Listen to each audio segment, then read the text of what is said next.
केंद्रीय मंत्री जदयू नेता राजीव रंजन सिंह उर्फ ललन सिंह ने कबूल किया है कि जमशेदपुर में उनका संगठन कमजोर है। उन्होंने कहा कि जमशेदपुर ही नहीं, झारखंड में उनका संगठन कमजोर है, तभी तो पार्टी 2 सीटों पर चुनाव लड़ रही है। उन्होंने दावा किया कि उनकी पार्टी दोनों सीटें जीतेगी। उन्होंने कहा कि पश्चिमी में पार्टी नीतीश विकास मॉडल लागू करेगी। उन्होंने कहा कि बिहार में नीतीश सरकार 22 घंटे बिजली दे रही है। ललन सिंह ने कहा कि बिहार में बिजली का उत्पादन कम है, फिर भी हम खरीद कर बिजली दे रहे हैं। प्रेस कॉन्फ्रेंस में देखिए ललन सिंह ने जमशेदपुर के कांग्रेसियों से क्या कहा। पेश है ललन सिंह की प्रेस कॉन्फ्रेंस। और उपस्थित सभी प्रेस बंधुओं आपका हार्दिक अभिनंदन करते हैं और सीधा हम अपने केंद्रीय मंत्री श्री ललन सिंह जी से करते हैं। आज तक तो बिहार में एक भी घोटाला नहीं, एक भी घोटाले की चर्चा। तो ये है प्रजातंत्र के प्रति समर्पण। और सरजू राय जी नीतीश कुमार जी के पुराने साथी रहे, वो पुराने सहयोगी रहे और आज उनका झंडा लेके जमशेदपुर पश्चिमी में घूम रहे। नीतीश कुमार जी की बात को जमशेदपुर में नीतीश मॉडल है, विकास का एक नीतीश मॉडल है। आप सब लोग झारखंड के जरूर हो, लेकिन आप लोगों का बिहार से रिश्ता हुआ। पिछले 19 साल में नीतीश कुमार जी ने बिहार में जो परिवर्तन किया, बिहार में जो बदलाव हुआ, हर क्षेत्र में, सड़क हो, बिजली हो, कानून व्यवस्था, हर क्षेत्र में जो बदलाव हुआ, हर घर बिजली पहुंचाना, 22 घंटा बिजली, तो नीतीश मॉडल है। एक शासन, एक सुशासन का मॉडल नीतीश कुमार जी ने स्थापित किया और उस नीतीश मॉडल को लेके और आदरणीय प्रधानमंत्री नरेंद्र मोदी जी के संकल्प को झारखंड की धरती पर और जमशेदपुर पश्चिम के धरातल पर उतारने के लिए उनका झंडा लेके सरजू राय जी घूम रहे हैं। हम सब लोग कि सरजू राय जी यहाँ अपार बहुमत से पिछले सारे रिकॉर्ड को तोड़ते हुए जीतेंगे और तमाड़ में हम लोग चुनाव लड़ रहे हैं। तमाड़ विधानसभा क्षेत्र में भी अभी हम लोग घूमते हुए आ रहे हैं। तमाड़ विधानसभा भी हम लोग जीतेंगे और पूर्ण बहुमत से एनडीए की सरकार फिर से झारखंड में बनेगी। झारखंड में भ्रष्टाचार का राज समाप्त होगा। जो यहाँ बोलबाला है वो बोलबाला समाप्त होगा और झारखंड में भी फिर एनडीए की सरकार बनेगी। हम लोग पूर्णतः आश्वस्त हैं और आप सब लोग चुनाव परिणाम के दिन इंतजार करिए।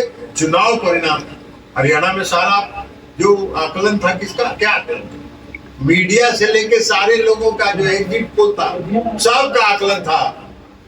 कोई क्लोज कंटेस्ट कह रहा था, कोई कह रहा था कि कांग्रेस की सरकार बन गई, वहां भाजपा की अकेले सरकार। तो जनता जो है, जनता का पता नहीं चलता है, जनता के मूड में जो रहता है। और जनता आजकल कोई बोलती नहीं है। हम लोग भी चुनाव लड़ते हैं, लोकसभा के चुनाव, जनता बोलती नहीं है, वो जाती है और बटन दबा देती है। इसलिए आज की तारीख में भी नरेंद्र मोदी जी के भरोसे पर, नरेंद्र मोदी जी की गारंटी पर, नरेंद्र मोदी जी के विकास के काम पर, नरेंद्र मोदी जी के देश के समर्पण पर, नरेंद्र मोदी जी के देश के प्रति प्रतिबद्धता पर, देश के मान सम्मान की रक्षा के लिए जमशेदपुर पश्चिम और पूर्व दोनों विधानसभा क्षेत्र के मतदाता एनडीए प्रत्याशी को विजयी बनाएंगे। और हम सब लोग उसी प्रचार में आए हैं। शाम में हमको जमशेदपुर पूर्वी क्षेत्र में भी जाना है, इसलिए ये कोई कंफ्यूजन, नकारात्मक कांग्रेस के द्वारा प्रचार नहीं हो। ये हम उनसे भी कहेंगे कि नकारात्मक चुनाव में आप भी रहे, विधायक मंत्री रहे, तो जरा सकारात्मक वोट मांगिए ना, सकारात्मक वोट मांगिए कि हमने ये काम किया, हमको वोट दीजिए, जनता तय करेगी। नकारात्मक बात के कंफ्यूजन फैला रहे हैं कि यहाँ तो लड़ाई है सिलेंडर में और कमल में। अरे भैया, कमल और सिलेंडर दोनों एक है। कमल और सिलेंडर एक दूसरे का पूरक है। कमल और सिलेंडर एकजुट है आपके किसी नकारात्मक प्रचार का प्रभाव यहाँ की जनता पर नहीं पड़ने वाला है और संजू राय जी विजयी होंगे, यही बस आप लोगों को कहना था। और जो बिहार का मॉडल की एक बात को आपने शराबबंदी को कहा, बिहार में इंफ्रास्ट्रक्चर है, इंफ्रास्ट्रक्चर पर काम होगा, एनडीए का यहाँ होगा, यहाँ बिजली की स्थिति में सुधार होगी। आज कोई झारखंड में बिजली की स्थिति की है, हम लोग बिहार में 22 घंटे बिजली देते हैं और बिजली का उत्पादन बिहार में मिनिमम है, उसके बावजूद हम बिजली खरीद के भी देते हैं, इसलिए कि बिहार के मुख्यमंत्री नीतीश कुमार जी का मानना है कि बिहार में अगर बिजली उत्पादन कम हो रहा है तो बिहार के लोगों का इसमें दोष नहीं है, पूर्ववर्ती सरकारों का दोष है। इसलिए हम सरकार चला रहे हैं, जनता को बिजली चाहिए और मेरी प्रतिबद्धता है जनता को बिजली देना। आज बिहार में हम लोग बिजली खरीद के दे रहे हैं।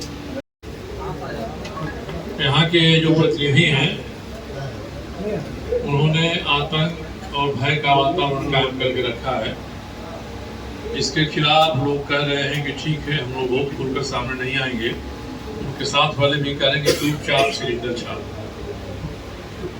और वो अपनी उपलब्धियां होर्डिंग लगाकर दो गिना रहे हैं कि एक उन्होंने 500 बेड हॉस्पिटल बनवा दिया और एक फ्लाईओवर बनवा रहे हैं।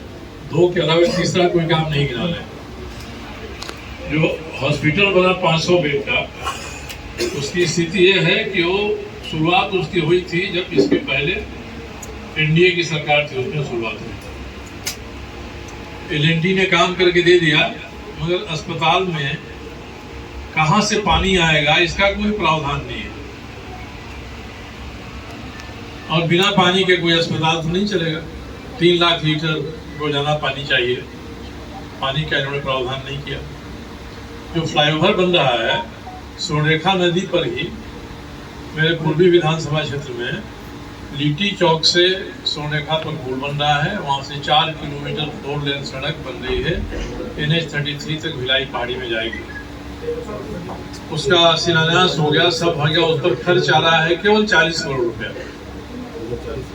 और वन्ना गुप्ता जी जो फ्लाईओवर बनवा रहे हैं, उन्होंने अपने ही कहा कि इसका खर्च आ रहा है 471 करोड़ रुपया। तो अब देख लीजिए, एक ही नदी पर पुल है, उसी ने जो फ्लाईओवर है, 40 करोड़ 471 करोड़ की तुलना करिए तो मैं तो इस नतीजे पर पहुंचा हूं कि बहुत बड़ा एस्टीमेट घोटाला है और डिजाइन घोटाला भी है, जिसमें जानबूझकर इसका दाम बढ़ाया गया है। तीसरा कि यहाँ मानगो में पेयजल परियोजना मेरी पहल पर आई, मानगो पेयजल परियोजना, पावर ग्रिड मेरी पहल पर स्थापित हुआ। आज यहाँ के अधिकांश बस्तियों में पीने का पानी इस परियोजना से नहीं मिल रहा है।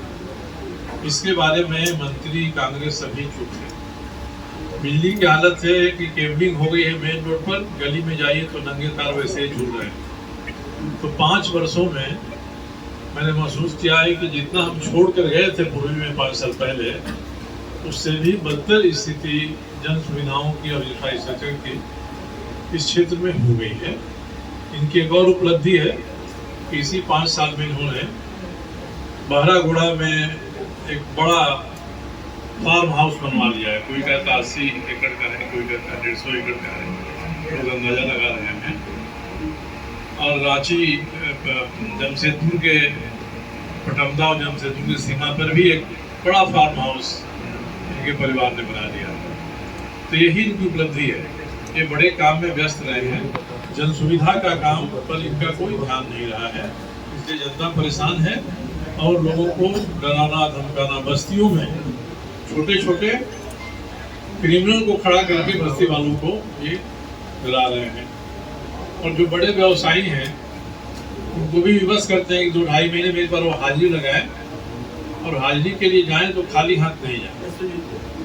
तो सबसे संभ्रांत वर्ग भी परेशान है, बस्तियों के लोग भी परेशान हैं। इसलिए सभी ने मन बना लिया है कि इस बार हम बदलाव करेंगे। इसलिए जमशेदपुर मांगे परिवर्तन और चुपचाप से छाप यह यहाँ का नारा है।